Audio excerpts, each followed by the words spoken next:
In this episode, we're diving into the intricacies of the Straw Hat Pirates rules and the increase in ability users, as well as the unresolved mysteries that have been tantalizing fans for ages.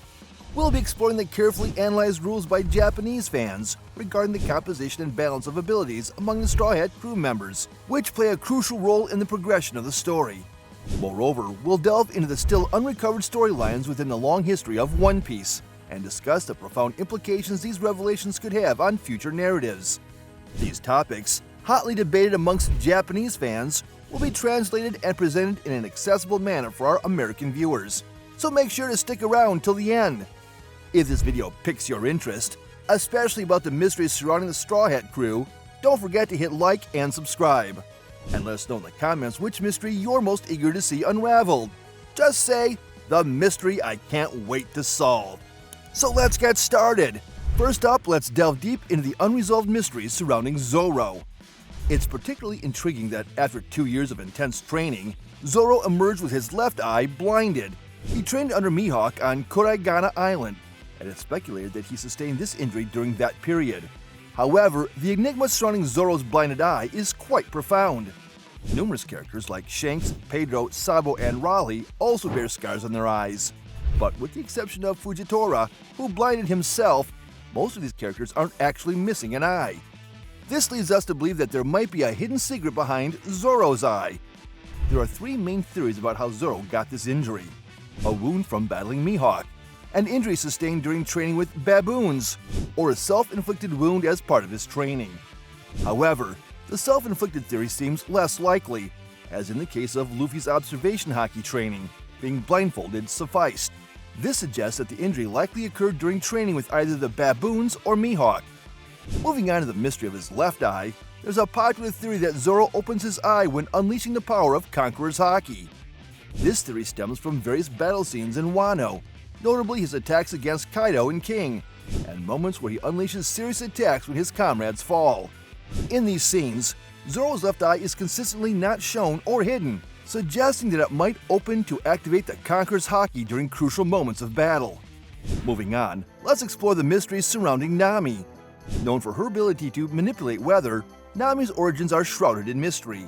She was rescued by Bellamere during a massive war in the Oikat Kingdom and raised in Kokoyashi village, but the details of her past remain largely undisclosed. Intriguingly, despite facing life-threatening situations, Nami is often depicted smiling, a characteristic typically associated with the D-Clan. Furthermore, her actions in gag scenes, like attacking Luffy, a rubber man, have led to speculation that she might possess the Conqueror's Haki. Consequently, there's a theory that Nami could actually be part of the D-Clan, possibly even born into royalty in the Oikat Kingdom. These comedic elements in the story might very well serve as foreshadowing. Additionally, Nami has demonstrated extraordinary abilities since childhood, such as predicting the weather and drawing maps, suggesting that she may possess innate, almost superhuman skills. Considering these abilities, some speculate that Nami could be the ancient weapon Uranus. Given that Poseidon was a living being and Shirahoshi's comment about feeling relieved, it's not far-fetched to think that Uranus could also be a living entity, potentially Nami herself. Now let's turn our attention to the unresolved foreshadowing related to Usopp. A notable aspect of Usopp's character is that the lies he tells often become reality. For instance, when Luffy became a wanted man, his bounty was set at 30 million berries, and Usopp's back of the head was captured in the wanted poster. Usopp jokingly claimed that the 30 million berry bounty was for his head. Surprisingly, after the Enies Lobby incident, Usopp's own bounty indeed rose to 30 million berries. Moreover, Usopp has told lies predicting the existence of the Dwarf Tribe, a giant dung island, and dragons, which later turned out to be true with the introduction of the Tontada Tribe and Kaido. However, there are still some lies that haven't come true. For example, he once said that there was a legendary medicine that could cure any disease while his mother was on her deathbed. In the storyline of Wano Country, the lie about Usopp possessing Conqueror's Haki hasn't materialized yet. Usopp's foreshadowing involves both lies he has made come true through his efforts and those that have become reality coincidentally. These not only pertain to Usopp individually, but also hint at the overall trajectory of the Straw Hat Pirates. It's essential to pay close attention to Usopp's words and actions. If Usopp's lies about Conqueror's Haki come true, as foreshadowed, he would become the third member of the crew to possess it. And if Nami were to awaken it, they would have 4 Conqueror's Haki users. Considering Sanji's royal lineage, there's a possibility he might also have it, turning the Straw Hat crew into a veritable Conqueror's Haki bargain sale. Now let's talk about Sanji, a character whose backstory was significantly developed in Wano country. Sanji's external skeleton manifested during the battles in Wano, hinting at some significant foreshadowing in the story. If we look closely, we can see several instances where Sanji's external skeleton was hinted at. First, during his treatment for a broken bone on Drum Island, there was a sound like a metal being struck, similar to the sound heard during Yanji's treatment. This could have been an early indication of Sanji's external skeleton. Furthermore, when Nami and Sanji swapped bodies in mines on Punk Hazard, Nami's astonishment at his resilience, how sturdy, retrospectively seems to suggest the presence of an external skeleton. In Chapter 1031, Sanji's eyebrows were drawn in the same direction as his brother's, a subtle hint that was preceded by Sanji noticing changes in his body and Zoro's sarcastic remark about his eyebrows. Although it appeared as a comedic response, it was actually a significant clue to the external skeleton plotline. In One Piece, comic reliefs often serve as foreshadowing, and this was one such instance.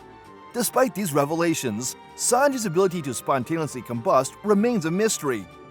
In the SBS, it's been mentioned as a curiosity to keep an eye on. Whether it's actual flames or not is unclear, but considering Ichiji's firework abilities, Sanji's power might be a variation of that. Additionally, Queen's comment about the Lunarian race could indicate that Sanji possesses Lunarian blood, making it a possible explanation for his unique abilities. Next, let's delve into the unresolved foreshadowing related to Chopper. Despite his significant contributions, Chopper's bounty remains low, suggesting that the government possibly sees him as a pet rather than a full-fledged member of the Straw Hat Pirates. Traditionally, when new members join the crew, they're given a Number X title, but this hasn't been the case for Chopper, Robin, and Jinbe. While Luffy undoubtedly considers them as part of the crew, the absence of such a title hints at potential significant developments related to these characters in the future. Like Nami and Usopp, who received their titles not immediately upon joining, but after some time, it suggests that titles are bestowed when Luffy deems it necessary. Chopper, as the ship's doctor, has already proven his worth, but it seems he might play an even more crucial role moving forward. He aims to become a panacea, capable of curing any disease, which could significantly impact the storyline ahead. Chopper is ambitiously striving to develop a panacea capable of curing all illnesses, and how this dream will influence the unfolding story is a fascinating aspect to ponder. Luffy, in his quest to escape the dire situation in Impel Down, offered a portion of his lifespan to Ivankov, and as a side effect of awakening to his Nika abilities, he is experiencing rapid aging. This situation suggests an increased likelihood of Luffy facing a life-threatening crisis in the future. Considering that even the Pirate King Roger suffered from an incurable disease and Whitebeard weakened due to illness, Luffy's situation seems far from being an isolated case. If Chopper can conquer this incurable disease, he would truly establish himself as the creator of a genuine panacea. Given that even the Pirate King couldn't defeat illness, Chopper could become indispensable to Luffy once again. Furthermore, there's a perspective that Chopper is still not truly free, as he hasn't fully overcome his past. Hiluluk, who met his end drinking a soup made from poisonous mushrooms, actually died due to an explosion. Chopper, unaware of this truth, might still believe the mushrooms were the cause. He might still be harboring unresolved emotions within his heart. Usopp, as a marksman, found his freedom in being a part of the Straw Hat crew, thereby earning the title of the third member. Similarly, when Chopper resolves his inner turmoil and achieves true freedom, he might be bestowed with the title of the fifth member. Moreover, Doctorine, who has lived for many years and was the first to reveal Roger's real name, could possibly hold the key to the mystery of the Xth member. The unresolved mysteries surrounding Robin offer an intriguing aspect to delve into. Like Chopper, the title of the Xth member has not yet been bestowed upon her, which is a point of great interest. Many fans were surprised when Robin did not receive the Xth member title during the events at Enies Lobby, as it was a widely expected moment. Robin is well known for her ability to decipher the poneglyphs. This skill suggests that she might receive the X member title in a crucial scene where the fourth road poneglyphs leading to Laugh Tale are gathered. The deciphering of the road poneglyphs represents the moment when Luffy truly needs her abilities. Like Chopper, there is a possibility that Robin will be awarded the X-Member title when she attains true freedom. Currently, she is still targeted by the world government. Recall the Wano Country arc, where CPO's Lucci was instructing the capture of Robin. Considering these facts, it's clear that Robin is not yet free. The likelihood of her receiving the X-Member title increases when the world government collapses or history is revealed, turning the world upside down. When these events occur, the world government will no longer have a reason to pursue Robin, granting her true freedom and possibly the title of the X-Member. The discussion about Frankie, although not involving major unresolved plot lines, is quite fascinating. A notable theory is that he might become the user of the pawpaw fruit, previously eaten by Bartholomew Kuma. The basis for this speculation starts with a question posed to Aichiro Oda in the SBS of Volume 59.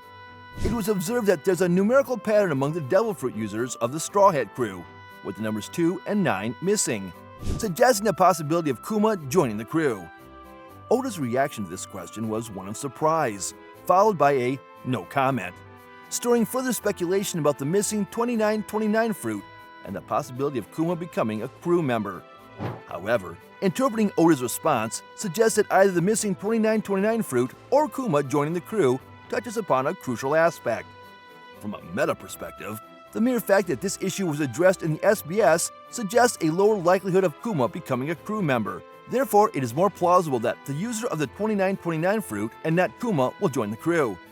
Regarding Frankie, there are several notable similarities between him and Bartholomew Kuma, including being cyborgs, their ability to shoot beams, and the resemblance of Frankie's coup d'etat to the powers of the pawpaw fruit. However, during the events in Dressrosa, Frankie explicitly stated that he wouldn't eat a devil fruit, suggesting that he may remain a non-devil fruit user. Frankie's future advancements seem to hinge significantly on the advancements in Dr. Vegapunk's technology. Vegapunk is rumored to have developed an innovative green blood, and Frankie showed a keen interest in this technology. Frankie's current body is based on the older technology of Vegapunk, using the principles of wampum metal, indicating it's a degraded version of the technology. Given his presence on Egghead Island, there's a possibility of Frankie evolving using Vegapunk's latest technology. In Dressrosa, Luffy initially mistook the flame fruit for a piece of meat and offered it to Frankie. This incident, linking meat with the number 29, could potentially be a subtle setup for future developments. This time, we're focusing on the musician, Brooke.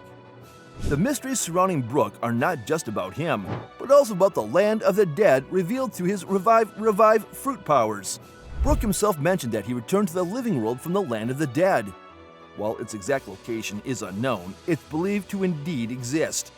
There's a theory that the land of the dead might be in Kuri, Wano Country. This is based on Japanese mythology, particularly the Yamotsu Hirasaka in Izumo, which is considered the boundary between this world and the afterlife. Wano Country, being modeled after Japan, brings this theory into play. Furthermore, the Izumo region historically had lords linked to the Kozuki clan, who, like Oden's defeat by Kaido, were defeated in the Battle of Sekigahara. Wano Country, with its history of opening its borders, shares several similarities with Izumo. If this theory holds true, Wano Country might have an entrance to the land of the dead. The area of Kuri, once ruled by Oden, is suspected to be this entrance. The shrine in Amagasa village might also be one of the gateways to the land of the dead. Next, let's consider the unresolved plotlines related to Jinbe. This invitation signifies Luffy's need for Jinbe. Jinbe has been accompanying Luffy since their escape from Impel Down, and was officially invited to join the crew by Luffy himself when they reunited on Fishman Island. This invitation signifies Luffy's need for Jinbe. Jinbe joined the Straw Hat crew as a helmsman and played a significant role in the whole Cake Island arc. Freedom seems to be a recurring theme in Jinbe's story. He continues his adventures, driven by a sense of duty towards Fishman Island. Jinbe even referred to his journey as a quest for the true freedom of the Fishman race. This suggests that while Jinbe is on a quest for freedom, he is still bound by his concerns for Fishman Island, not yet fully emancipated. I believe that when Jinbe helps to achieve the ultimate freedom for the Fishmen, fulfilling the dreams of Orihime and Fisher Tiger, he will finally be bestowed with the title of the X-Member. Next, we delve into the foreshadowing concerning the protagonist, Monkey D. Luffy. The revelation that the Gum Gum fruit, eaten by Luffy in the first episode, was actually the human fruit, model Nika, served as a shocking, unraveled plot thread. There seem to be more plot lines to explore with Luffy, particularly his declared end of the dream to the Straw Hat crew, Shanks, Ace, and Sabo. The information we know so far includes it being a dream that would make others laugh or be dumbfounded, and that Pirate King Roger had the same dream. It's a dream that might be achievable upon becoming the Pirate King, seemingly childish yet grand in scale. From his conversations with Ace and Sabo, it's clear this dream has been with Luffy since his childhood. It appears to have taken shape during his time with Shanks. Regarding Luffy's ultimate dream, the Gaimon arc is believed to hold key hints, as suggested by many readers. Luffy, who doesn't mince words, responded affirmatively to the idea of buying the world upon finding the One Piece, saying, "Ah, I'll do just that." Thinking straightforwardly about Luffy's words, it suggests that Luffy, who never speaks in platitudes, truly intends to buy the world. There's a possibility that Luffy, upon finding the One Piece, may use its treasure to bring peace to the world, but there are still unclear aspects. One reason is that this treasure might not be just material wealth. Gaimon differentiated between treasure and wealth, suggesting that he originally visited the island of rare animals for treasure. However, Gaimon refers to the One Piece as a treasure.